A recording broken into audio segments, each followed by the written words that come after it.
Voy a hacer un tercer audio para desarrollar los conceptos que más o menos hablé en el segundo resumen, recién pasadito. Pero entonces para hacer ese tercer audio voy a volver a retomar la lectura de Marcos 1. Dice Marcos 1, versículo 21. Y entraron en Capernaum. ¿Quiénes entraron? Jesús y sus 4 primeros discípulos que él llamó. E inmediatamente en el día de sábado, él entró en la sinagoga y enseñaba. Y estaban atónitos de su doctrina, porque los enseñaba como quien tiene autoridad y no como los escribas. Y había en la sinagoga de ellos un hombre con espíritu inmundo, el cual dio voces, diciendo: déjanos. Abre pregunta: ¿qué tenemos nosotros que ver contigo, Jesús de Nazaret? Cierra pregunta. Abre otra pregunta: ¿has venido a destruirnos? Cierra pregunta: te conozco quién eres, el Santo de Dios. Y Jesús, 25, le reprendió diciendo: enmudece y sal de él. Aquí está la salvación. Aquí está ser libre del pecado de muerte. Y haciéndolo pedazos, el espíritu inmundo, y clamando a gran voz, salió de él. ¿Qué es lo que significa? Que hay una lucha con el brazo de Jehová y Satanás. Satanás no quiere salir nunca del cuerpo de un ser humano, entonces se resiste. Pero todos los que estaban ahí se dieron cuenta que este hombre, que Jesús le estaba dando la orden, este hombre brincaba y se sornagueaba y se movía por todos lados. ¿Qué es lo que pasa? Que la serpiente, o sea, que el pecado, que Satanás no quería dejar a este hombre, pero el brazo de Jehová, como es poderoso, todo lo estaba arrancando, y donde lo estaba arrancando, Satanás se hacía a este hombre y no quería soltarlo. Por eso se ve ese forjeceo en el mundo espiritual. 26. Y haciéndole pedazos, el espíritu inmundo, y clamando a gran voz, salió de él. ¿Ve? Salió de él. Es que es interesante porque dice que salió de él. ¿Qué quiere decir? Que este hombre tenía al mismísimo Satanás ahí, donde Jesús lo sacó, ¿verdad? Con su brazo poderoso, Satanás salió de él. No dice que fue metido en el cuerpo de Jesús. Entonces, porque Satanás todavía tenía algunos trabajos que hacer antes de la cruz, antitos de la cruz. Y luego 8 días yo puedo explicarles dónde está la palabra de Dios, dónde es que Jesús atrapa a Satanás de una vez por todas y lo tiene atrapado en su cuerpo y lo derrota con muerte de cruz cuando Jesús es crucificado. Y bueno, bien. Y dice el 27, y todos se maravillaron de tal manera que inquirían entre sí diciendo: ¿qué es esto? ¿Qué nueva doctrina es esta, que con autoridad aún a los espíritus inmundos manda y le obedece? Bueno, voy a terminar de desarrollar este tercer audio y entonces quiero explicar el pecado de muerte y el pecado de no muerte. El pecado de muerte es uno solo, es la serpiente de Génesis 3, porque en Génesis 2 Jesucristo, voy a hacerlo muy rápido, en Génesis 2 Jesucristo, Jehová le dice a Adán: no comas del fruto del conocimiento del bien y del mal, porque el día que de él comieres ciertamente morirás. Por eso, cuando ellos comen el pecado de muerte. Mueren. Ese es el pecado de muerte. En ese fruto va la esencia de Satanás, va la serpiente. Por eso, el pecado que habla la Biblia, que cargó el Señor Jesús en la cruz, es la serpiente. Es el mismo Satanás. Entonces, cuando nosotros estamos hablando de pecado, uno tiene que estar consciente de qué tipo de pecado estamos hablando, ¿verdad? Porque también confundimos lo básico que me enseñó a mí un pastor. Lo básico es que nosotros seamos educados, que nos comportemos moralmente bien. Pero muchas personas piensan que portarse muy bien es agradar a Dios. No, eso es lo básico en la sociedad. Pero espiritualmente el pecado es la presencia de Satanás en el corazón del hombre, y esa presencia de Satanás, ese mismo Satanás, puede ser que a esa persona la haga bueno, el fruto del bien, pero puede ser que ese pecado, ese Satanás, haga a la persona mal, el fruto del mal. Entonces, por esa razón, el pecado, ya sea bueno o ya sea malo, es la presencia de Satanás, y si la persona muere con esa presencia de Satanás, va al infierno. Ese es el pecado de muerte. Entonces, ser libre del pecado de muerte es que el brazo de Jehová, que es el único que puede sacar el pecado, es el que lo hace. Porque nosotros no podemos pedir perdón por el pecado de muerte. Y ahora vamos a ver el pecado de no muerte. Perdón. Antes de ver el pecado de no muerte, en Romanos capítulo 5, versículo 12, dice que el pecado entró en la humanidad y por el pecado entró la muerte. Eso lo está hablando claramente el apóstol Pablo. Pero en el versículo 16 o 17 de Romanos 5, el apóstol Pablo dice que el juicio de la humanidad vino a causa de un solo pecado. O sea que Dios Padre va a enjuiciar la humanidad por culpa de Satanás, solamente por uno, solo un Satanás hay, por un pecado. Por esa razón el pecado de muerte es Satanás, porque Satanás es uno solo. Y el pecado de no muerte son las consecuencias que nos deja el pecado de muerte en nosotros, en la carne. Entonces, por decirlo así, una persona que no ha nacido de nuevo tiene el pecado de muerte. Teniendo a Satanás allá adentro, el pecado de muerte se manifiesta en esa persona cuando esa persona toma licor, roba, adultera, tiene malos pensamientos y un montón de cosas moralmente feas. Pero también el pecado de muerte pone en esa persona que no ha nacido de nuevo ser bueno. Hay personas que tienen el pecado de muerte, o sea, que tienen la esencia de Satanás ahí adentro, sin embargo son muy buenos. Son personas que ayudan en la sociedad, son personas que ayudan a las personas, son personas que están pendientes de hacer siempre cosas buenas. Pero de nada sirve. ¿Por qué? Porque el que hace esas cosas buenas es el pecado de muerte, es el mismo Satanás. Por eso es que hay que tener cuidado de qué estamos hablando, de qué tipo de pecado estamos hablando. Y una persona que no ha nacido de nuevo tiene el pecado de muerte, que es Satanás, y tiene el pecado de no muerte. Porque el pecado de no muerte son las manifestaciones del pecado de muerte. O sea, el pecado de no muerte son las manifestaciones, buenas o malas, que una persona hace producto de cómo Satanás lo está guiando. Satanás allá adentro quiere tomar licor.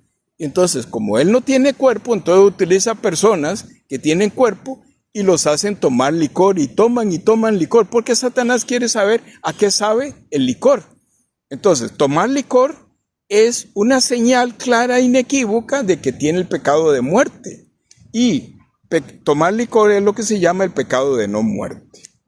Ahora, ¿cómo funciona el pecado de muerte y el pecado de no muerte en una persona que ya nace de nuevo? Una persona que ya es libre del pecado de muerte. ¿Cómo funciona? Una persona, para ser libre del pecado de muerte, tiene que recibir la misericordia de Dios.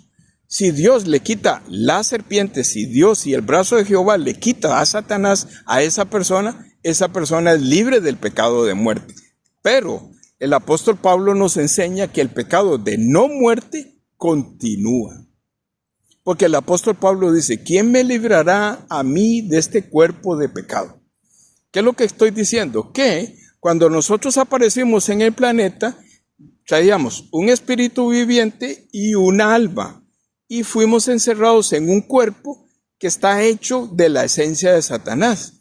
Entonces, aunque hayamos nacido de nuevo y todavía continuemos aquí caminando en el planeta Tierra, ya nuestro espíritu y ya nuestra alma ya son ciudadanos del cielo.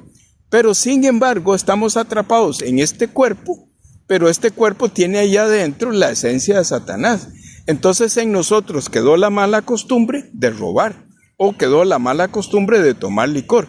Pero ¿qué es lo que pasa? Que el apóstol Pablo dice que la obra que él empezó, él la va a perfeccionar. ¿Qué significa? Que una persona que nace de nuevo y le quita a Satanás, pero tiene la costumbre de tomar licor, con el tiempo, la buena obra, nuestro Señor la perfecciona. ¿Qué quiere decir? Que esa persona, con el tiempo, merma sus ganas de tomar licor. Va mermando, hasta que llega un momento que ya no toma licor. Eso es ser libre del pecado de no muerte. Además, el pecado de no muerte en una persona que ya nació de nuevo, nuestro Señor estableció un protocolo, por decirlo de alguna forma. El protocolo es teniendo comunión con un hermano mayor, con un pastor. Pero este hermano mayor y este pastor tiene que guardarle confidencialmente cuando este hermano viene y le confiesa el pecado de no muerte. Entonces este hermano que viene a mí, por ejemplo, yo como su hermano mayor, y me dice, hermano Roy, vengo a confesar un pecado de no muerte, que me está atormentando y me atormenta y me atormenta. ¿No ve que yo antes de nacer de nuevo tenía una querida? Y Satanás me engañó y yo creí que yo la quería. Lo que yo no sabía era que era una querida, ¿verdad? Pero ya nací de nuevo, ya fui libre del pecado. Pero ahora me atormenta que yo siempre voy a visitar esa querida, voy a visitar esa novia, porque yo quiero esa novia, la quiero, y yo no puedo, no soporto, tengo mi esposa, pero también quiero ir a ver la querida, para tener relaciones sexuales con ella, y para andar escondido, y para un montón de cosas. Pero hermano mayor, ¿qué hago? No puedo. Ese es el protocolo. Que ese hermano abra su corazón con un confidente, con un hermano mayor que le guarde esa confidencia. Entonces el hermano mayor le dice, no se preocupe, hermano, no se preocupe, yo voy a orar por usted para que en la oración de fe, ¿verdad?, a través del justo que es Jesucristo, le quite a usted ese enamoramiento por esa mujer y usted la deje tranquilamente, sin que usted se dé cuenta, ¿verdad? Entonces, ese hermano mayor tiene la obligación de tiempo en tiempo, personalmente y en privado, preguntarle, mi amigo, ¿cómo siguió aquel temilla? ¿Ya se te quitaron las ganas de ir a visitar esa querida? Y entonces esa persona le va a decir, no, sigue igual. O le va a decir, no, viera que no, ya hace días que no la veo, y más bien se enojó conmigo, y esto, y ya se me quitó eso, y ya estoy de lleno metido con mi esposa, y estoy feliz de la vida, ¿verdad? Si esa persona que me confesó, o confesó ese pecado de la querida, después de nacer de nuevo, continúa en la misma, en la misma dinámica de estar coqueteando con el pecado de no muerte, visitando a esa querida, es un ejemplo. Entonces el hermano mayor tiene que no solamente orar, sino que tiene que guiarlo. ¿Cuál es la guía? Orar con él, leer la palabra con él, compartir la palabra con él y, lo más importante, salir a evangelizar. Cuando uno sale a evangelizar y tiene un pecado de no muerte, es tanto el choque que uno tiene, lo digo por mí mismo, es tanto el choque que uno tiene ahí adentro que uno dice, pero ¿cómo? Yo aquí estoy evangelizando y mañana en la noche voy a ir a ver la querida. ¿Verdad? Entonces tiene un choque, entonces uno clama a Dios y le digo, Señor, yo no puedo vivir una doble vida moral y de inmoralidad. Ayúdame. Pero como uno está evangelizando, entonces rápidamente la evangelización lo santifica uno. Voy a tratar de avanzar. Dice regresar al cielo. El único objetivo de toda esta conversación que nosotros tenemos es que cuando Él nos llama a su presencia, nosotros estemos sellados con su Santo Espíritu para regresar al cielo. En otro momento yo lo puedo ampliar un poquito más. ¿Por qué yo digo regresar al cielo? El único objetivo de la Biblia es regresar al cielo. Y para regresar al cielo nosotros no podemos regresar al cielo, sino que nosotros tenemos que ser guiados por el Espíritu de Dios porque solo el Espíritu de Dios conoce el camino para entrar y regresar al cielo. Entonces, ¿qué es lo que sucede? Para que el Espíritu de Dios entre en nuestro corazón, el brazo de Jehová del capítulo 53 de Isaías lo dice claramente. El brazo de Jehová arranca el pecado de muerte de esa persona y lo mete en Jesucristo. Versículo 6. Una vez que eso sucede y que nos es revelado, el Espíritu de Dios entra y nos sella y ya quedamos libres. Entonces, ya siendo sellados por el Espíritu de Dios y nosotros somos llamados ante su presencia, o sea, morimos, abandonamos este cuerpo, entonces el Espíritu de Dios toma nuestro espíritu y nuestra alma y nos lleva directamente al cielo. Dice nacer de nuevo. ¿Qué significa? Nacer de nuevo significa que lo que vino de mamá nació muerto, viene con el pecado.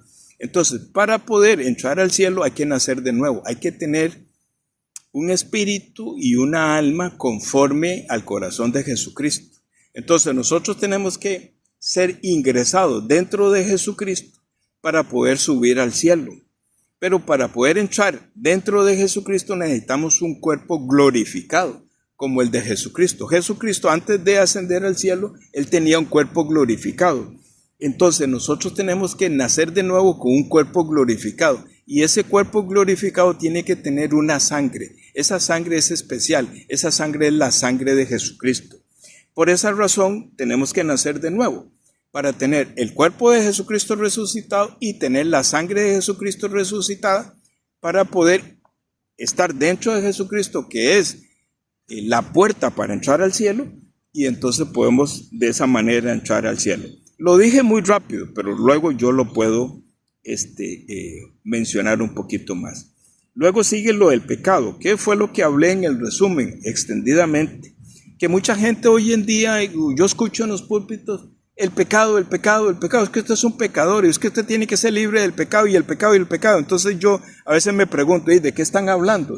¿Estará consciente ese pastor, ese líder, esa persona, de qué pecado está hablando? Porque hay dos tipos de pecado, el pecado de muerte y el pecado de no muerte. Entonces, siempre que yo escucho, yo quisiera parar a ese pastor o ese predicador, ¿de qué pecado está hablando usted, mi amigo? ¿Del pecado de muerte o del pecado de no muerte? Porque si está hablando del pecado de muerte como un tema de inmoralidad, usted está equivocado, ¿verdad? Pues uno por respeto, uno no hace esas cosas, pero entonces uno tiene que estar consciente si realmente me fue revelado a mí qué es el pecado. Termino este audio diciendo y repitiendo. Uno de los grandes secretos para la vida de fe y la vida de creencia es evangelizar. Si nosotros si nuestro Señor no nos pone en nosotros esa necesidad para evangelización, para hacer discípulos, para enseñar, para ponerle profundidad a la revelación de cómo nacer de nuevo, cómo ser libre del pecado, explicar qué es el pecado de muerte y explicar qué es el pecado de no muerte. Si nosotros no tenemos ese llamado, yo diría, con todo respeto, mi amigo que me está escuchando, si usted no tiene esa necesidad de evangelizar, de que su cuñado, de que su hermano, de que su vecino, de que su hijo, de que su esposa, de que su compañero de trabajo pueda conocer este tesoro, si usted no tiene ese llamado, yo honestamente, yo me preocuparía muchísimo y yo dudaría mucho de si usted que está escuchando nació de nuevo, sí o no. Porque podría ser que lo que tuvo fue un momento de emoción, que es un momento equivocado, y que emocionalmente lloró y le agrimió, dicen los pastores, le agrimió, o sea, se puso a llorar ahí efusivamente, y entonces pensó que ese momento era el momento en que nació de nuevo. No, mi amigo, está equivocado, porque si no tiene la necesidad de la predicación, yo dudo mucho sobre la salvación. Por esa razón es que yo termino este audio diciendo, escuchen varias veces estos 3 audios y estos 2 resúmenes, constantemente. Si no están de acuerdo conmigo, pónganse en comunicación conmigo y me preguntan, si quieren preguntarme, o pregúntenle a otra persona. Y si no están de acuerdo conmigo, cuestiónenmelo y díganme, hermano mayor Roy, no estoy de acuerdo con usted por esto y esto. Usted está equivocado por esto y esto. Se comunican conmigo. Entonces, pues no, nada. Yo quiero terminar aquí con una palabra de oración y poniéndole las manos a Nacho aquí. Después yo explico lo de la imposición de las manos. Hay un audio que yo converso con mamá, creo, o converso con alguien sobre la imposición de las manos. Entonces ahí yo explico este secreto de la imposición de las manos. No, mentiras, fue una oración que hice con Priscila el día de ayer. Pero no grabé esa oración, pero oremos delante de Dios. Porque no es Nacho, es cada uno de los que están hoy escuchando y este hermano mayor que también está escuchando las palabras que Jesucristo está poniendo en mi boca. Bendito Padre Celestial, te agradecemos, Señor, por la profundidad de la enseñanza de este día, jueves, día de Pascua, jueves 6 de abril. Señor, bendice a Nacho grandemente. Cuando digo bendice, bendición es un sinónimo de salvación. Salve a Nacho grandemente. ¿Sálvelo de qué? Del pecado de no muerte, porque ya el pecado de muerte ya lo salvó.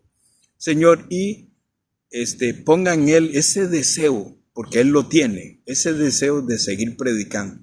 Ponga en él este deseo de seguir escuchando estas enseñanzas de su hermano mayor. Y que también Nacho pueda cuestionarme. No, don Roy, esto está equivocado. Vea, el tema es así, así, así. Que podamos conversar y tener comunión. Porque la iglesia es una asamblea. Y en una asamblea todos tenemos, horizontalmente, todos tenemos derecho de conversar. Está equivocado el concepto de iglesia hoy en día. El concepto de iglesia que nos enseñaron por este lado del mundo es piramidal. Eso es satánico. No puede ser que una persona desde una posición de alto diga lo que hay que decir y que hay que creerle tal cual así lo dice.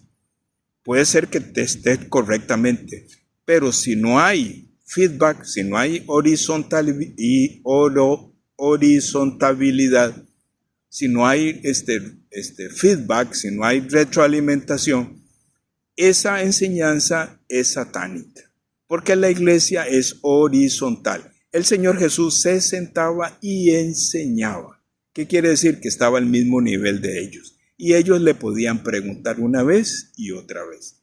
Bendice a Nacho y su familia y bendice la predicación de él y pon en él sensibilidad por la profundidad de la palabra y la enseñanza. Oramos en el nombre tuyo, Señor Jesús. Amén.